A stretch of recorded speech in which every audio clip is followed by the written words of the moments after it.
Well, hello and a very warm welcome to CBI at 10. I'm Liz Mosley. I'm an editor at Tortoise, and I'm here to moderate the session today, a little bit different from where we've been over the past few weeks, but something that has very much been on everybody's mind. And we're joined by a great panel of experts who can really help us get some proper practical actions together. You sit and watch the news, or in my case, you work in a newsroom, and it's easy to feel totally despairing and powerless. You think, what can I do to help? And it's not always immediately obvious what you can do to help Ukrainian people fleeing their homeland. But we're here today to try and work through the considerations if you decide as an owner of a business that you want to be able to offer employment to people who are coming into this country and who are looking for a job, and other things that you might be able to do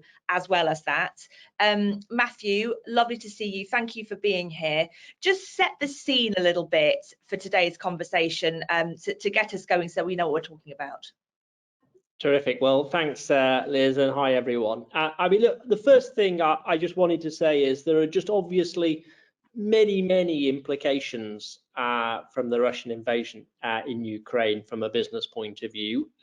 Firms will have been hit by economic and financial sanctions in many respects, and they'll be dealing with that. Plenty more will have had disruption and dislocation to their supply chains. Firms are scrambling to sort of pause, close, or exit activities in Russia for many reasons. And of course, plenty are dealing with the sort of heightened risk of cybersecurity. So first thing, Liz, I just wanted to say is that we're highly attentive to all of those challenges and plenty more besides. And just to give people a flavour of some of those, the sanctions, many firms are going above and beyond those to comply with the requirements. Others are finding it a little bit more challenging for legal obligations, actually a moral sort of obligation to do the right thing by their people on the ground in many respects. And then on the sort of broader sanctions piece, we've got examples of engineering lead times doubling, probably sort of nudging towards a year. Costs of everything ranging from wheat to fertilizer to steel sort of going up by anything in the order of 50 to 100% sort of thing. So there's quite significant economic ramifications. And I just wanted to say we've got plenty of support available on all of that, ranging from other webinars and podcasts that we've done in association with HM government that are available in the links in the chat. We've got sort of supply chain dashboards available for people who want to get a handle on all of that stuff. So we're really across it. But then just, Liz, in equal measure, I've been struck by, in so many of the conversations I've been involved in, firms say, look, there's all these challenges on the one hand, but almost in the same breath, they're stepping up and saying, how can I help as well? And there are plenty of ways in which that is possible, including through offers of employment, but many others that we'll get into today as well. I think there's anything ranging from just financial donations. Plenty of firms I've spoken to have talked about sort of salary matching if their employees want to step up and make donations. There's donations from food to clothing, medical supplies, help with logistics and packaging. And people might have noticed we've been big players and big part of the sort of Food for Ukraine project, working with the Foreign and Commonwealth Office, with DEFRA, great support from Accenture and others to really mobilise that. And that's been widely picked up and supported by Mailforce, the Daily Mail's charitable arm as well. So we're getting over 1 million meals to date, 1.3 million meals headed to Ukraine, another 500,000 or so funded and on the way. So there's terrific efforts there. And then, of course, there is this opportunity for people to be able to provide employment when it's right for them. And I think for Ukrainian nationals arriving into the UK, lots of firms want to help. They've got plenty of goodwill and good intent, but I suspect many are grappling with, where on earth do I start? How do I go through the process? And is this really right for me? So those are the kind of the questions, Liz, I think that we're keen to get stuck into over the course of the conversation. Yeah, indeed, Matthew, and thanks very much for that setup. I'm inclined to come straight to Audrey, if I may. Audrey Elliott, sure. Who's a partner at Evershed, big law firm. Just tell us a bit about your job under normal circumstances, Audrey. Just what do you do? Yeah, morning everybody, morning Liz. So I'm an employment and immigration partner at Evershed Sutherland, and my job is to help employers in recruiting people, in getting all the immigration permissions in the right space, and dealing with everything from beginning to end in terms of the employment relationship. Obviously, Okay. a lot immigration-wise with Brexit and with this crisis in the recent past. You've been a woman in demand, I'm sure, over the last few years. Now, let's just talk about terminology, because it sounds Yes, like of it wouldn't course. matter, but it really, really does. So we talk, Yep. and actually probably in some media outlets, we might be a bit sloppy about this, but asylum seeker, refugees, displaced persons, they all mean quite different things in terms of legal status, don't they? Can you just tell us what Yes. means what and why it matters? Yeah, absolutely. So the term refugee outside of a legal context tends to mean somebody who is forced to leave their home country, either because of war, persecution, or because of a natural disaster. So we've got somebody has to leave their home country. They may then choose to come to the UK. If somebody is in the UK, or they may be in the UK already, and then they can't go back to their home country for their reasons, they may then choose under our immigration laws to apply for asylum. They become an asylum seeker. It's really important to understand that, because usually an asylum seeker cannot work. It is possible that they can be given right to work in the UK, but that's normally if their application has been outstanding for 12 months or more. So somebody who's in the UK manages to get through border control without any form of permission, or is here already, applies for asylum.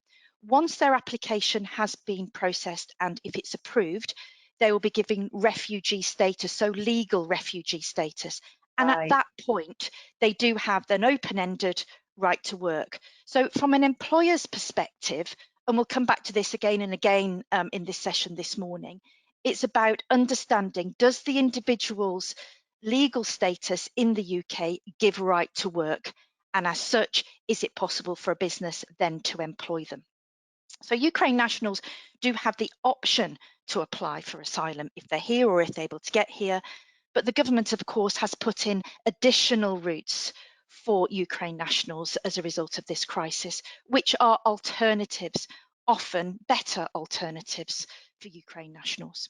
Okay, great. So we've got a sense of the different statuses that you might have Indeed. at various points of the process. And there are now new routes, obviously, that have been Indeed. created because of the crisis that sort of is apparent now. So if I'm an employer or a potential employer thinking, well, as we've done a lot over the last few weeks at CBI, I've got a massive skills shortage, I need to fill these jobs, this is an opportunity for me. What are the things where are the schemes that I could go looking? What are the things that Okay. have been opened up that are new? So let's start off by going through, and they're obviously very complex and detailed, but let's have a look at the different routes that are open to Ukraine nationals. This isn't something necessarily that UK businesses can help get. There are one option through the sponsorship routes, which I'll talk about, but it's important to understand how individuals might come to the UK, or if they're here already, how they might stay in routes that give right to work. So we've got the family scheme and the Homes for Ukraine scheme. These are the two schemes that launched on the 18th, roughly the 18th of March, and are available for individuals who were resident in the Ukraine on the 1st of January of this year. It's before that date. The family scheme is the scheme that's relevant for individuals who have family members here in the UK. Again, quite detailed, but if we look at it, the person in the UK must either be a British national, somebody with settled or pre-settled status, or a refugee, or somebody with humanitarian leave. Then there must be the family connection with the Ukraine national. And you'll recall from the press that initially the definition of family members was quite narrow. But now it's a very, very wide definition. And I won't go through all the list, but it extends to cousins, parents-in-law, grandparents-in-law. So anybody that has a family connection with the UK, for them to go through the family route is probably the easiest route. Individuals without any existing family connections here their appropriate route is the Homes for Ukraine, and that's the one, again, we're hearing a lot about it in the press. That's where individuals in the UK can be a sponsor for Ukraine nationals or whole families. They volunteer, and there's on the Home Office website, you can register your interest, you can be matched with somebody for whom you can be a sponsor, and then there's a joint application form for them to go through. Both the Homes for Ukraine and the family scheme allow full right to work and access to public funds in the UK. Okay, Ultimately, great. it will give them 36 months in the UK. There's a Okay. complex application process, but fundamentally they do give rights to work. There's a new one that's going to be launched on the 3rd of May, and that is the Ukraine Extension Scheme. So if anybody, any Ukraine nationals are already in the UK and had a valid visa, let's say it's a student visa, on the 18th of March, they will be able to extend that leave in the UK and be able to work again on an unfettered basis. So we've got the two that are applicable for people that were resident in the Ukraine on the 1st of January, and then the new one, which is going to be launched next month for those that are in the UK and therefore weren't resident and aren't eligible under the other routes. Okay. And then apart from that, there's all the other routes that still exist, student routes, skilled worker routes, everything that would be applicable to everybody normally. Okay, great. Thanks, Audrey. I know it feels a bit technical, but I think it is important we kind of build the picture slowly. And if as we go along, Matthew, Chris, Audrey, if there are good resources that you feel like, if people are just thinking, I can't write this fast, where do I go, just to sort of see what I need to, just let us know. And I'm sure Alice will post them in the chat. Obviously, I can imagine people being tempted to think, well, okay, so here's my brilliant Ukrainian candidate, skill fits perfect for the job that I want. I'm just going to get going because, you know, I'm obviously doing the right thing. I'm just here to help. They can help me. I can help them. You know, I'll cut a few corners, but there are some really critical boxes that you need to tick in terms of key documents and eligibility criteria that under normal circumstances you would do, but you're sort of tempted to just kind of jump the gun. So let's just remind ourselves of what are the absolute essentials of the bits of paper you need to see. Yeah. So you're absolutely right, and I think it's tempting to be so taken by the complexity and the scenario and the situation that we've got that we forget the normal due diligence that all employers should go through when recruiting anybody. The Home Office gives us a route whereby we can check adequate right to work documents, and that will give all employers a protection against illegal working. There's a civil penalty of £20,000 if somebody employs somebody who doesn't have the legal right to work. But this going through the document checking process gives the protection against that. And all employers should do that for everybody, no difference. And in a way that we should keep focused on that. And I know the schemes are complicated, but UK employers should focus on what they know and what they do best. If an individual has got permission through any of the schemes I've just mentioned, that will be evidenced in some format that employers check before employment commences. Right to work checks changed on the 6th of April of this year. They changed quite a lot, primarily in relation to checking biometric residence permits, which must be done online now. But there's a really helpful annex now in the Home Office's guidance. And again, we can share this resource after the webinar if that's helpful. And Annex F sets out the detail around the different sorts of evidence that Ukraine nationals will have if they come to the UK through one of the routes I've just explained. So whether that will be a stamp in their passport, whether it will be a letter, and also the documents that UK employers check in order to satisfy this statutory excuse. So in a way, don't worry about the complexity of the schemes. The question for UK businesses, does this Ukraine national have the right to work?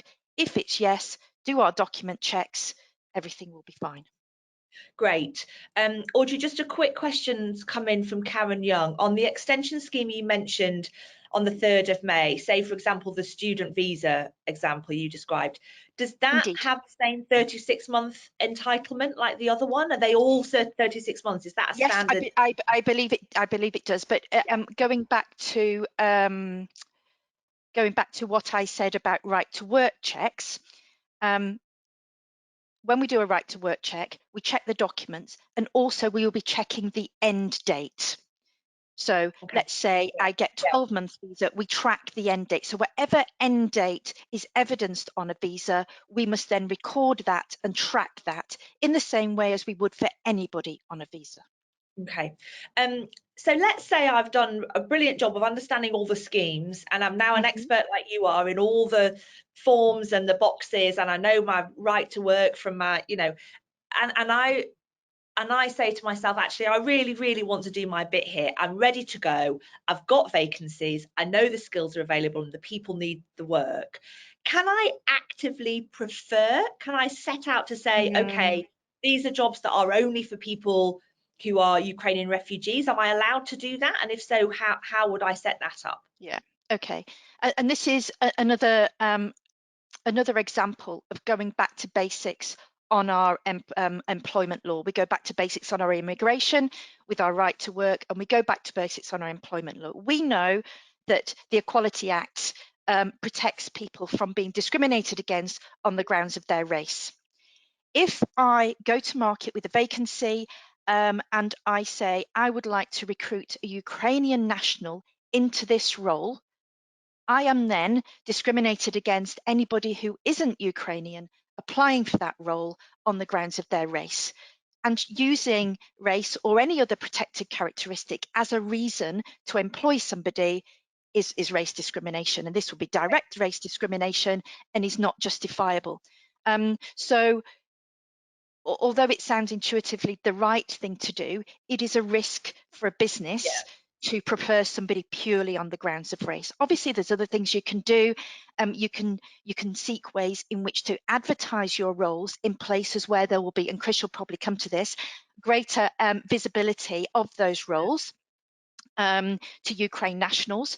But when the applications come in, you should assess everybody on their skills and abilities in the usual way. And make a decision on that non-discriminatory basis. Brilliant. Thanks ever so much, Audrey. So there's a kind of, there's two messages here. One is there are new rules and facilities to sort of get your head around. The resources are there. Go and have a read. It take a bit of getting your head around, but it's not impossible. You know, they're there to be used. They work. And then the other thing is a lot of this stuff we already know and we sort of do it by default. So don't forget all the things that we do anyway, because they still count. I'm going to come to Krish in just a second. I want to draw everybody's attention to a brilliant post from Tony Goodger, who has plonked it in the chat via Alice. Thanks, Alice. About a thing that Tony represents, the Association of Independent Meat Suppliers, and they got in touch literally via Google with their equivalents in Ukraine and have a sort of established an ongoing communication with that, you know, the Ukrainian bods, you know, Ukrainian Tony over there. And I think things like that are things that you can just do as an ordinary citizen and just sort of see who you can get in touch with. Google is a great thing. So thanks very much for that, Tony. It's a bit long for me to read out, but please do have a read of it. Krish Kandaya, thanks so much for being here. You're director of the Sanctuary Foundation. Just tell us what it is and what you do. Thanks, Liz. Good morning, everybody. So I've been working with refugees since the Kosovo crisis, and most recently with refugees from Afghanistan and new arrivals in the UK from Hong Kong. But we set up Sanctuary Foundation because we realised I can't keep creating new organisations to cope with the next wave of immigration. So Sanctuary is an umbrella organisation that's trying to help UK individuals, churches, civil society groups and businesses play their part in welcoming refugees to the UK. Okay, great. So this has been a busy time for you. I mean, I suppose, sadly, it's always a busy time for you, but this last few weeks in particular. Tell us what you've been doing so far out of the Sanctuary Foundation to support humanitarian efforts in Ukraine. So on the 1st of March, Priti Patel, the Home Secretary, said that we would open something very unusual, an uncapped humanitarian sponsorship route. And uncapped's a big deal. That means that if we can find a sponsor, then a Ukrainian family can come to the UK. Normally we might have quotas, or might have some limits, but there was unlimited potential for the UK to show hospitality. But things went quiet for quite a long time, and I was a little bit nervous that we might not see this uncapped route actually become reality. So I tried to encourage people to volunteer for a program that didn't yet exist, and 11,000 people volunteered before the program was opened, and I think that helped as a bit of a catalyst for the government to know, look, there's a lot of people out here that want to do their part and want to welcome refugees. When the scheme did open on the 18th of March, as Audrey was mentioning, over 200,000 people have said they want to help. But at the moment, those two routes that Audrey mentioned are the only ones available: family reunification or the Homes for Ukraine scheme. And in order to be part of that, you need a home that you're able to welcome a Ukrainian family or individual to come and live in. Now, most people are not able to help in that way. Some people are, and it's absolutely fantastic, but most people aren't. I'm a foster parent, and because of the children that we look after, it's complicated for them to have new people come and live with us, even though we'd love to. And so the government's promised at some stage there's going to be kind of phase 2, which businesses, community groups, civil societies and groups and churches might be able to be involved with. But at the moment, that isn't clear when and if that's going to happen.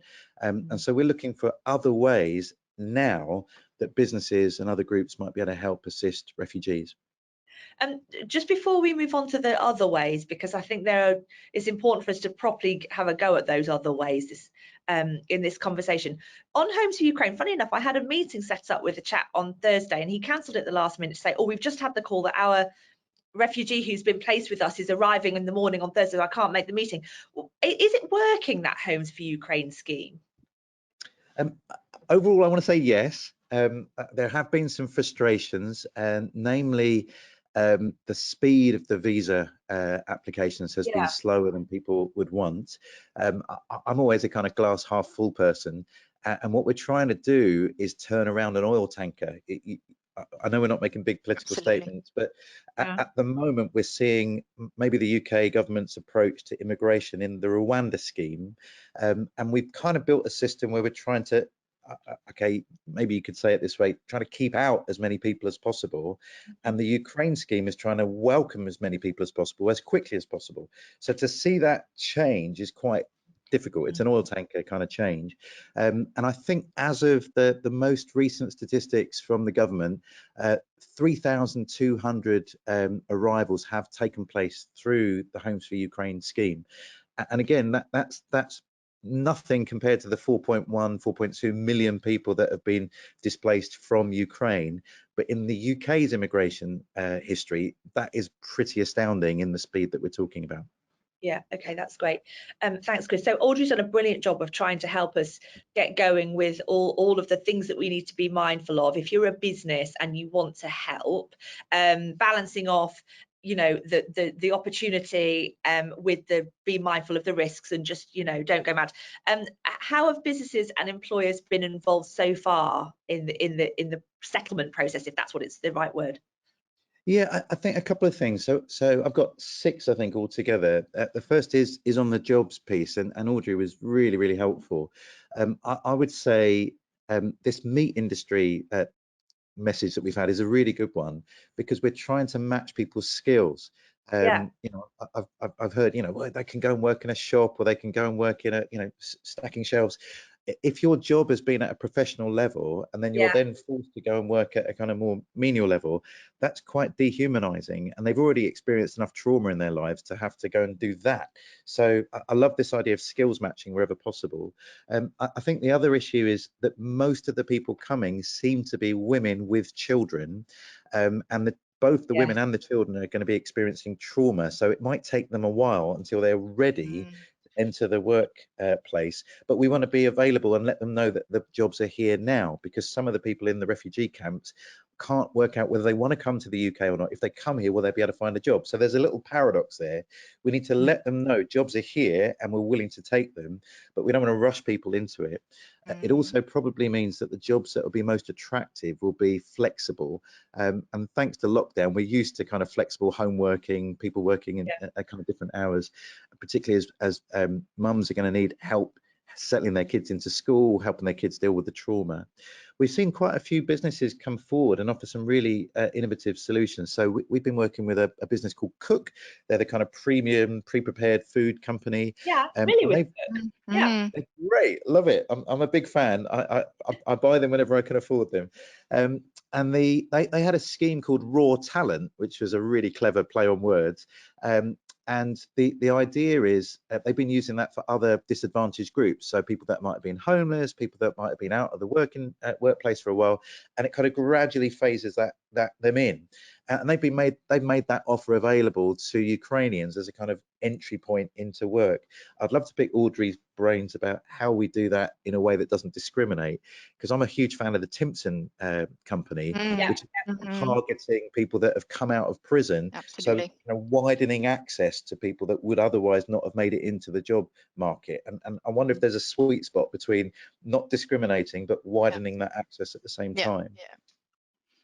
Shall I give you the other 5 briefly? Yeah, we'll come on to the other 5. I've just got one question on what you just said.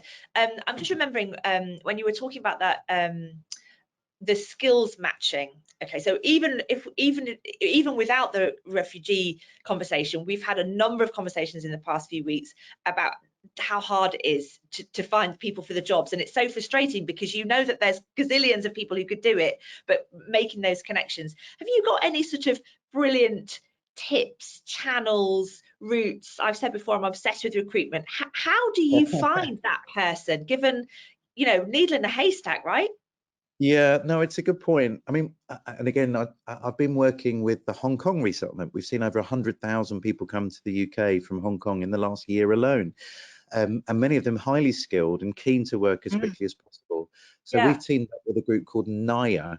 And again, they're trying to help people that often find it difficult, underrepresented groups. They call it hidden treasure, which I thought was a really, or hidden talent, which is a great idea. So we did an event recently that was aimed at Hong Kongers that want to get into the IT industry here. And so sometimes those specialized events just give people some of the cultural tools that they might need. I met one guy that had made 50 CV applications but hadn't had any responses. And I'm thinking, well, maybe there's a way in which the British expect CVs to be prepared that's different to the way it works in Hong Kong. Maybe Hong Kong have been underselling themselves. So how can we help equip people to get the access to the jobs that they need? So those kind of specialist agencies might be a help here. This is a half idea as well. I've just had a thought when you mentioned remote working. Obviously, remote working doesn't have to stop at the edges of, where the sea is, around the edges of our island. If it's possible to work with somebody who's based in Wakefield and I'm in London, then it's surely possible to work with somebody who's based in, Krakow or Warsaw or those countries where there's lots and lots of people who've been displaced too. So there must be ways to think through, although I do know that probably the rules about who is and isn't allowed to Audrey's point, are slightly different if you're based in a different country. Technically, it's possible. I met one Ukrainian refugee who worked for a company in Ukraine, and then when she moved here, she carried on working for the same company, just remotely. So, it was an international corporation. They were able to relocate her. They don't care where she lives as long as she's delivering the work. So that's really positive. I'd just jump in there. I was just going to jump in there.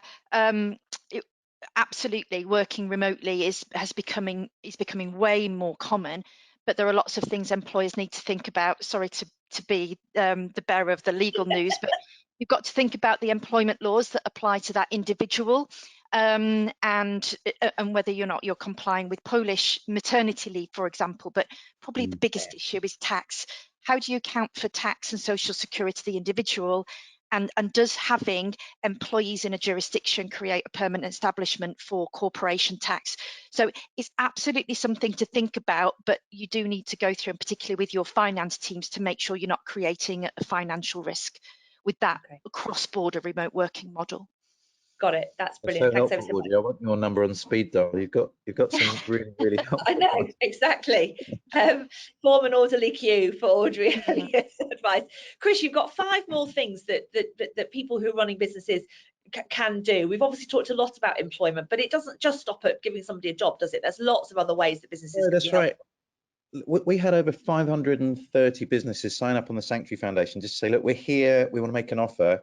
Making an offer really helps government to know that you're there. I know many companies have connected with government directly. The advantage of someone like me is that I can be a voice and keep reminding government, look, we've got 500, 600, 1,000 businesses, come and make use of that offer.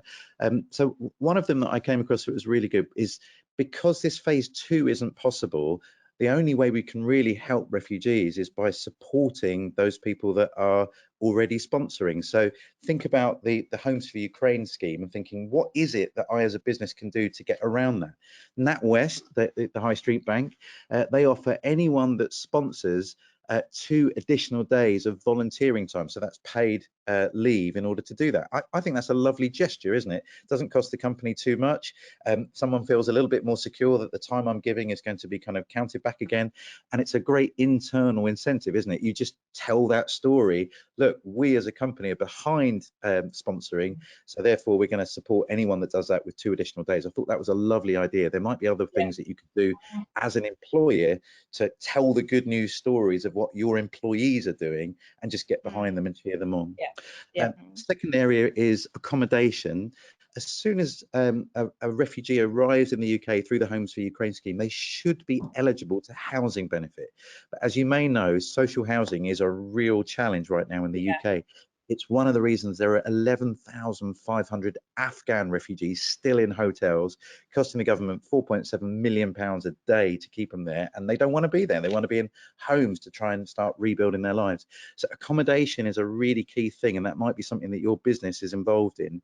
I was speaking with a student accommodation provider called Scape, and we're looking at whether we can get something going in Guildford, where as soon as someone arrives through a sponsor family, we try to help them into independent accommodation through a scheme working with Scape and the local authority. And if we can get that over the line, it might be another way that the sponsor is like a lily pad. They arrive in the country, they've got some friendly support, and then we help them get out and have a door that they can lock, and they can just shields down, be the family they need to be, don't have to keep doing everything in English, just be themselves, and have some agency, have some decision making about when they eat, what they eat, when they go out, what they wear.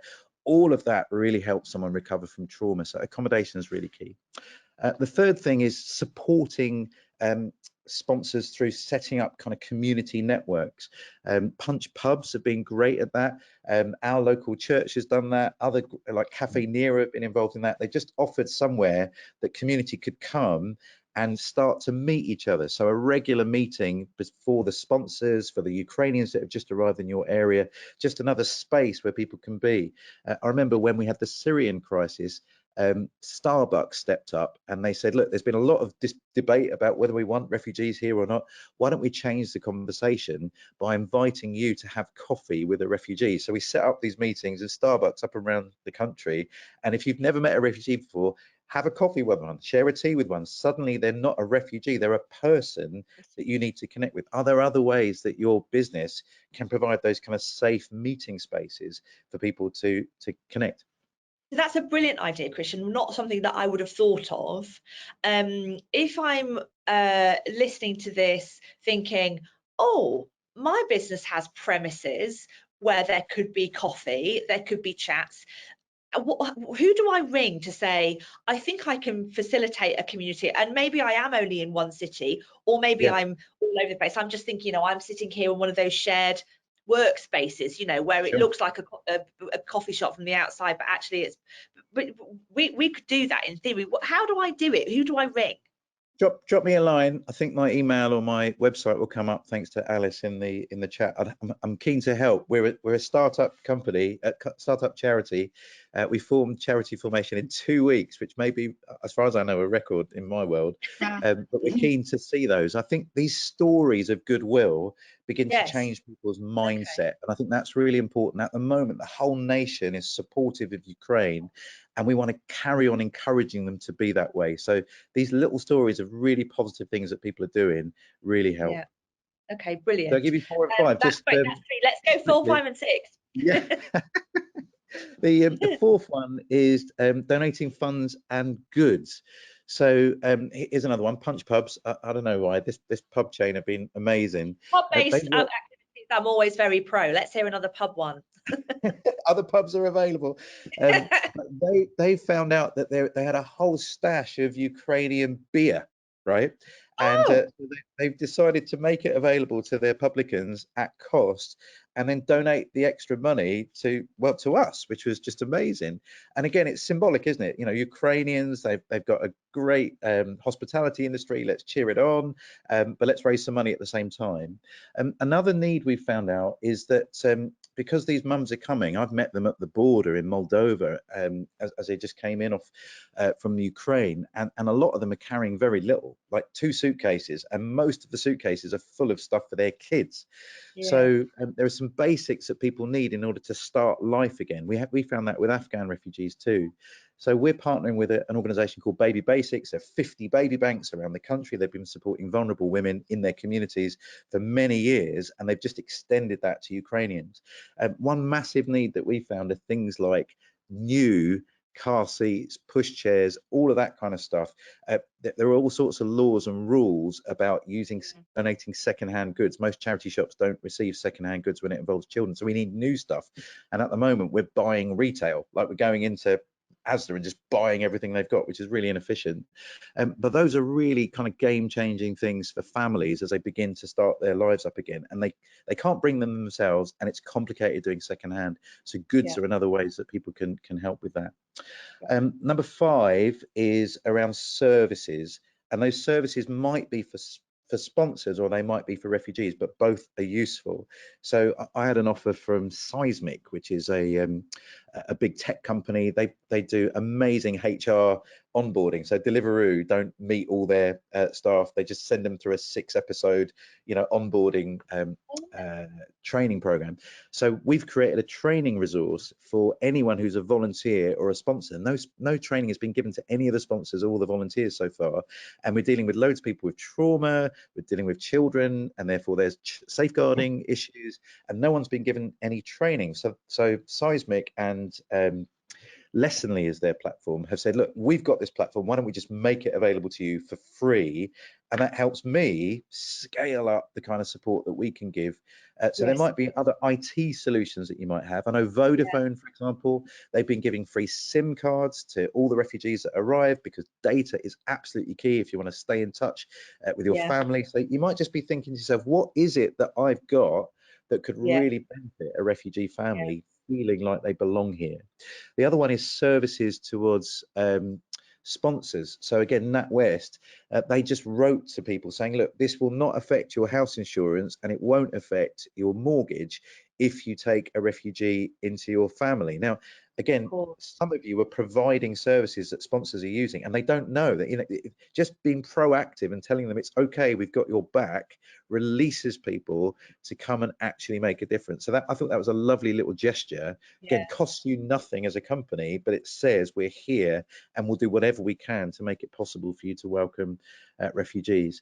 So I'll give you the 6 again. Supporting sponsors, do what you can. 2 days of leave that NatWest give. Offering accommodation, that's number 2. Supporting communities, could you make a space available? Are there goodies that you could give to communities? Like here's some stuff you could put into a goodie bag as people arrive. You could take the initiative with that. Number 4, donating funds or goods. Number 5, services to support sponsors or refugees. Number 6 is the whole jobs piece. But I just want to say, after what Matthew shared, this has been a really tough time for businesses up and down the country with lockdown and COVID. But I've been so impressed that businesses are still saying, we want to do more than just think about our bottom line. We want to help refugees, and it won't be forgotten. People will remember this for the rest of their lives, that you were there when they needed your help. And so I just want to encourage you, keep going, keep doing the amazing stuff that you're doing, and thank you. That's absolutely brilliant, Christian. Tons of thoughts that I would never have come up with myself. And I'm also thinking of other people who I'm like, oh, those people could do that thing. So really, really, really useful. I want to make sure just in our last couple of minutes that I draw people's attentions if they've not spied them and give a couple of shout outs. Tom Hadley has mentioned the Recruitment and Employment Confederation, REC, who are doing loads of good work trying to get us on the front foot on that skills matching piece. So check out their website. And then Tony Goodger again has posted a link to ukrainiansintheuk.info, which is a useful place to sort of see various different starting points if you're thinking, oh, I've got an idea, where do I go next? And then a book recommendation as well, The Lightless Sky by Gulwali Parsali, who is, I probably pronounced that really badly, but no, you got it right. I know him. Oh, good. A story of what refugees go through. It just helps to sort of connect with people on a human level. Matthew, we've had probably the busiest 45 minutes that we've had for a long time, so I'm going to just go and have a lie down in a darkened room, but just some closing thoughts from you from a CBI perspective. I want to say a big thank you to everybody for joining, and obviously to Audrey and Chris for their brilliant insight and expertise. Matthew, what have you made of today? What are you going to do now? Yeah, look, very rich conversation, Liz, brilliant, and lots of tips for people. I think in terms of what happens next and what do we do, one is I was just struck by just how much of this plays into some of the debates we've been having about the near-term challenges facing business. You think about the issues that people are talking about, inflation, labour shortages, energy costs. So all of those near-term challenges, I think there's plenty that we've got on the go from a CBI point of view to be offering businesses, not necessarily solutions and magic wands to make all of that go away, but practical, how do you manage and live through some of those kind of issues? And that obviously docks in with a lot of what we've been talking about today. So keep an eye out for that coming to you. Speak to your CBI account managers about what we've got to help you navigate some of that. And then really back to the heart of the conversation today, just building and picking up all the sort of tips that Audrey and Chris have given us. I think the reminder is, look, there's so much good intent out there. Don't feel like, just because you can't do one of these things, other offers of help are not useful. We've seen a big array of different things that companies can be doing. So please do get in touch with us. We'll put details in the chat. There's plenty of links in the chat. Chris and Audrey have shared their details. Do come to the CBI as well if you want to sort of put forward, we think we can help in this way, whether it be through employment or provision of goods such as food, clothing, medical supplies, some of the services that Chris has talked about, logistics or comms or whatever it might happen to be. Come forward to the CBI. We've got a brilliant network. We're working not just with CBI members, but with loads of other sort of stakeholders and organisations who are expert in this field, as we've heard from today. And we can do our very best to connect you up and turn that sort of good intent into practical action and activity. So Liz, that's the sort of closing thought from me. Come forward and let us know how you want to help, and we'll do our best to connect you up. Brilliant. Thanks ever so much, Matthew. And a big thank you to, of course, to Audrey Elliott and to Krish Kandaya for their insight for this session. That's our time. As I always say, whether you're watching or listening, wherever you are, go put the kettle on before you dive back into your emails and have a great rest of the day. Thanks so much. All the best. Bye.